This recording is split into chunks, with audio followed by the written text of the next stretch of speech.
네, 네팔 선교 보고로 예배를 드립니다. 10박 12일이죠. 1월 18일 날 출국해서 29일 날 들어왔습니다. 이제 잠시 후에 영상도 보고 또 보고도 드리고요.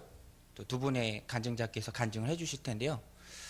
저는 네팔에 가서 뭘 보고 왔는가, 뭘 배우고 왔는가, 무엇을 느끼고 왔는가. 네팔에서 많은 것, 또 네팔에 없는 것, 그걸로 좀 풀어서 말씀을 드리고 싶습니다. 네팔에 많은 건 뭔가? 그 자동차 매연이 많더라고요. 자동차 매연, 또 자동차 경적 소리.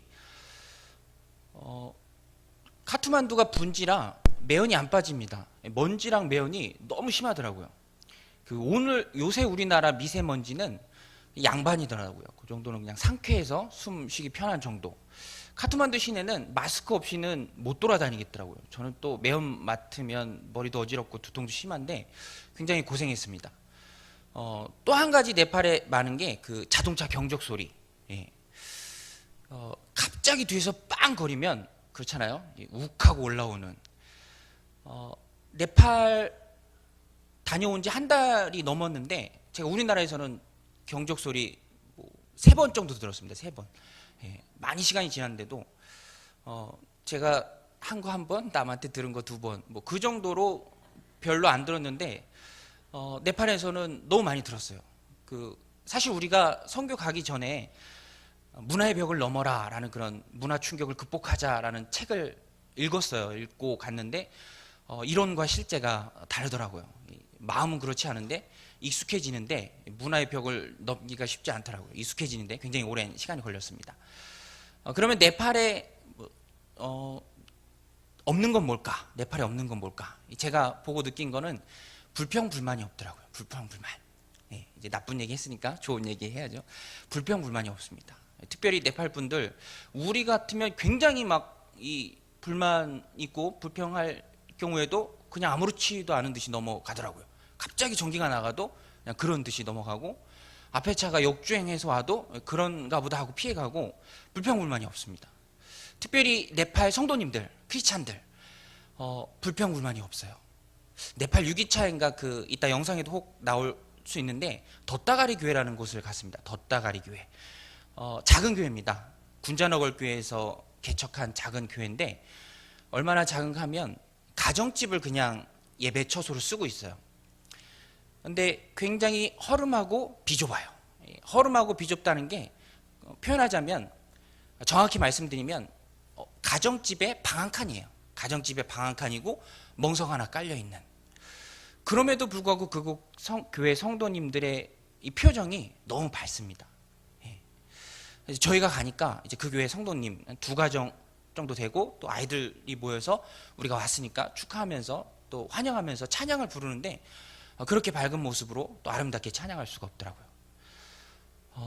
눈물이 핑 돌더라고요. 제가 원래 마음이 메마른 사람이라서 눈물을 잘 안 흘리는데 눈물을 흘렸습니다. 그분들이 불쌍해서 흘린 게 아니라 제 자신이 부끄러워서 눈물을 흘렸어요. 우리는 그렇잖아요. 불평불만할 이유가 없는 다 갖춰진 조건 또 편한 거에 익숙한 그럼에도 불구하고 불평과 불만을 입에 달고 사는 우리들. 하나님 앞에 송구스럽고 죄송한 마음이 너무 많이 들더라고요. 다 갖추어진 환경에서도 만족이 없는데 그곳 네팔 성도님들 아주 허름하고 또 비좁은 곳에서도 만족하는 모습을 볼 수 있었습니다. 그래서 제가 네팔에 가서 얻고 돌아온 것은 이 자족하는 마음입니다. 자족하는 마음, 감사하는 마음, 자족하는 마음. 그런데 우리가 자족하는 마음을 갖고 살기가 참 어렵죠. 생각해 봤습니다. 왜 우리는 주어진 것에 만족하고 또 자족하는 삶을 살기 어려운가? 왜 우리는 항상 입만 벌리면 불평과 불만을 내뱉는가? 입에 달고 사는가? 비교 때문에 그렇더라고요. 비교. 남과 비교하는 것. 사람들이 스마트폰을 왜 바꿉니까? 멀쩡한 스마트폰을 한 1년, 2년 쓰고 왜 바꾸죠? 다른 사람이 최신형 스마트폰을 가지고 다니니까 그게 비교가 되니까 바꾸더라고요. 기능상의 아무 이유도 없어도 큰 돈을 들여서도 바꾸는 이유가 비교죠. 비교가 시작되면 그동안 잘 썼던 또 수고했던 고마운 내 폰에 대한 원망과 불평이 쌓여만 갑니다. 무슨 건수만 있으면 바로 바꿔버리죠. 비교가 문제입니다. 비교. 마태복음 20장에 보면 포도원 품삯의 비유가 나오잖아요. 포도원 품꾼의 비유. 5부류의 사람들이 일하죠. 아침 9시에 온 사람, 12시에 온 사람, 3시에 온 사람, 5시에 온 사람. 퇴근 시간은 6시인데 1시간 전에 온 사람도 한 데나리온의 품삯을 받습니다. 약속한 품삯이죠. 그런데 이 9시에 온 사람도 똑같이 받는 거예요. 사실 우리가 느끼기에는 부당하다고 생각할 수 있지만 하나님 오르신 분이죠. 우리 생각이 잘못된 겁니다. 또 따져보면 잘못된 게 없어요. 약속한 돈을 줬으니까 그것으로 감사하면 그만입니다. 근데 왜 불평하죠? 왜 불만합니까? 비교하니까 그렇죠. 다른 사람하고 비교하니까. 나보다 늦게 왔는데 저렇게 받는구나. 항상 비교가 문제죠. 예, 비교가 문제입니다. 애굽에서 출애굽한 이스라엘 백성도 광야에서 왜 원망과 불평을 합니까? 애굽과 비교하니까 그렇죠. 민수기 11장 5절에 보면 우리가 애굽에 있을 때에는 값없이 생선과 오이와 참외와 부추와 파와 마늘들을 먹은 것이 생각나거늘. 이후로도 항상 광야에 있는 이스라엘 백성들 입에 붙은 말이 그거예요. 우리가 애굽에 있을 때에는, 우리가 애굽에 있을 때에는. 애굽과 비교하니까 출애굽하면서 하나님이 보여주셨던 다이나믹한 은혜를 다 까먹습니다. 홍해도 건너게 하시고 불기둥, 구름기둥으로 보호하신 하나님의 은혜를 다 잊어버렸죠. 그리고 다시 돌아가자고 합니다. 그러니까 비교에서 오는 상실감이 굉장히 큽니다. 한 발 물러서 생각해 보면 별일도 아닌데 비교하니까 감사가 뚝 끊겨버리죠. 옆집 아이는 무슨 학습지를 한다던데 우리 애는 어떻게 하면 좋은가? 이 아이를 기를 때도 비교가 문제입니다. 사람을 불안하게 만들죠. 조급하게 만들고 쫓기게 만듭니다. 그래서 중요한 것은 하지 못하고 중요하지 않은 것에 매달려 있다가 정작 중요한 영적인 일을 하나도 못하게 되죠. 그래서 마귀가 주는 것 언제나 비교입니다. 이 비교의식에 사로잡히면 아무 일도 못하고 하나님을 위해서 아무 일도 못하고 영적 백수가 됩니다. 그래서 남과 비교하지 않고 이 주신 것에 감사하며 살기 위해서는 우리에게 반드시 자족하는 마음이 있어야 합니다. 자족하는 마음. 자족할 줄 알아야죠. 오늘 본문의 주제가 그겁니다. 자족하는 마음. 사도 바울이 그걸 배웠어요. 11절 12절에 보면 내가 궁핍함으로 말하는 것이 아니라 어떤 형편이든지 나는 자족하기를 배웠노니 12절에 나는 비천에 처할 줄도 알고 풍부에 처할 줄도 알아 모든 일 곧 배부름과 배고픔과 풍부와 궁핍에도 처할 줄 아는 일체의 비결을 배웠노라. 배웠다는 말이 2번이나 연거푸 등장합니다. 자족하기를 배웠노니 일체의 비결을 배웠노라. 그렇죠. 우리가 일생을 살아가는 동안에 우리가 처한 형편, 환경 아주 다이나믹하게 변합니다. 예, 오늘 바울이 얘기한 게 그거잖아요. 풍부에 처할 때도 있고 비천에 처할 때도 있고 배부르거나 굶주리거나 풍족하거나 궁핍할 때도 있다. 그러나 여기서 바울이 얘기하는 건 내가 그런 상황이 어떠하든지 내가 어떠한 상황에 처했든지 마음만 잘 잡고 있으면 어디에든 적응할 수 있다는 것입니다. 환경의 문제가 안 되는 것이죠. 그러면 바울은 어떻게 자족하는 마음을 배울 수 있을까? 모든 환경에 상관없이 적응하는 비결을 어떻게 배운 것일까? 바울의 전천후 적응력 어디서 온 것일까? 저는 그 정답이 13절이라고 생각합니다. 우리가 정말 좋아하고 열심히 암송하는 구절 가운데 하나죠. 13절 내게 능력 주시는 자 안에서 내가 모든 것을 할 수 있느니라. 그러니까 바울이 배운 것, 그렇죠? 어떤 형편이든지 자족하는 법, 또 어떤 경우에도 적응할 수 있는 법, 그 일체의 비결 종합하면 예수 그리스도 안에 있을 때 가능하다는 것입니다. 예수 그리스도 안에 있을 때 가능하다. 그러니까 13절의 핵심은 우리가 좋아하는 건 좀 뒷부분인 것 같아요. 내가 모든 것을 할 수 있느니라. 내가 모든 것을 할 수 있느니라. 그런데 그것보다는 그 앞에 부분이 더 핵심인 것 같아요. 내게 능력 주시는 자 안에서. In Christ죠. 그래서 메시지 성경 보면 이 본문의 의미를 잘 살려서 굉장히 멋지게 번역했는데 한글말로 우리말로 읽어드리면 내가 가진 것이 무엇이든지 내가 어디에 있든지 나를 지금의 나로 만들어주시는 분 안에서 나는 모든 것을 해낼 수 있습니다. 무게중심이 내가 아니라 주님께 가 있죠. 나를 나로 만들어주시는 주님 안에서 모든 것을 할 수 있습니다. 가진 것이 무엇이든지 어디에 있든지 예수님이 전대될 때 우리가 만족하는 삶이 가능해진다는 것입니다. 그러므로 우리가 어떤 상황에도 다른 사람들과 비교하지 않고 주신 것에 만족하는 삶을 살고자 한다면 예수님과 풍성하고 아주 친밀한 교제 가운데 있어야 합니다. 누구도 떼어놓을 수 없는 그런 끈끈한 관계가 예수님과 나와의 사이가 되어야 돼요. 절친이라고 그러죠. 베스트 프렌드, 절친. 이 관계가 중요합니다. 관계가 깊으면 비교할 것도 없고요, 부러워할 것도 없습니다. 언제든지 관계가 중요하죠. 제 얘기를 좀 예로 들으면 지난주에 어머니 생신이어서 가족들이 모였는데요. 형님 집에서 모였습니다. 근데 형님이 집에 가니까 넓어요. 넓고 좋아요, 집이. 이 가구나 전자제품도 다 좋더라고요. 저도 좋았지만 저희 아이들이 그렇게 좋아하더라고요. 저희 집은 그렇게 넓지 않아서 뛰어다닐 때 가속도가 붙지 않아요. 근데 형님 집은 가속도가 붙으니까 와 하고 이쪽으로 뛰어가고 또 와 하고 저쪽으로 뛰어가고, 그 아이들이 숨바꼭질을 좋아하는데 이 숨을 데가 너무 많으니까 엄청 재밌게 놀더라고요. 저희 집은 뭐 딱 3군데 정도밖에 없는데 그런 모습을 보면서 제 마음에 굉장히 뿌듯하고 기쁜 마음이 들더라고요. 뿌듯하고 기쁜 마음. 왜 그럴까? 제가 원래 그런 사람이 아닌데, 남 잘 되는 거 보고 막 배 아파하고 그런 사람인데 왜 나는 형이 잘 사는 거 보면서 부러운 마음이 아니라 뿌듯하고 기쁜 마음이 들었을까?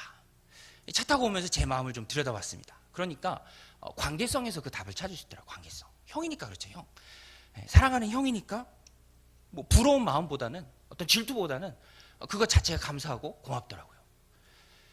그렇습니다. 신앙도 마찬가지죠.